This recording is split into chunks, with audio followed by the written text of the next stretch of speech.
The president asking Congress for $75 million to outfit police with body cameras right on them. That's 50,000 officers and $1,500 per camera. Big bucks for such a little device, but will they actually make a difference, or have our police become the policed in America? Joining me now, Fox News legal analyst Peter Johnson Jr. wearing a body cam. Good morning, Elizabeth. Yeah, this is an now. Axon body camera, and the age of RoboCop in 21st century America has arrived via President Obama. So let's talk, Elizabeth, a little about the pros and the cons that the experts are talking about in terms of these types of body cameras. And you can see that I'm watching you right now, just like the government will be watching the police officers and citizens in America. The pros are, they say that it increases transparency and accountability of police and citizens. It can document evidence better. It will lower civilian complaints based upon a couple of studies, although the federal government agrees that there are not a lot of big class studies on this issue. It can be used for training purposes to show how things go down in the field, but also modified behavior of the police and public in a very positive way. Now, there are some cons, Elizabeth. We talked about those.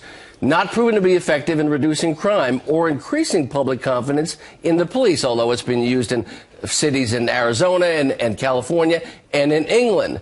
Potential fishing expeditions in terms of claims against officers, then privacy concerns.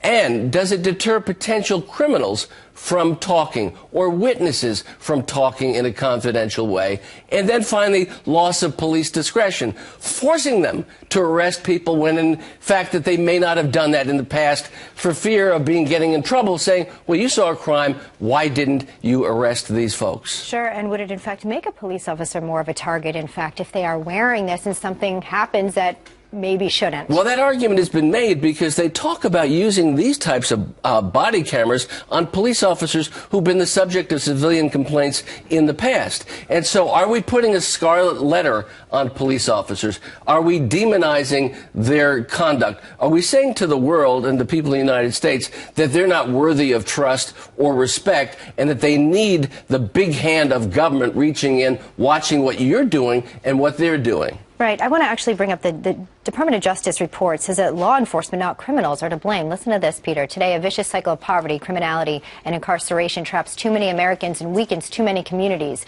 Many aspects of our criminal justice system may actually exacerbate this problem rather than alleviate it. Break that down for me. That's a 2000 report, DOJ. That's the Holder Obama take on criminal justice. Let more people out of jail, decriminalize more crimes, and somehow make the police more suspect in terms of their conduct and activities.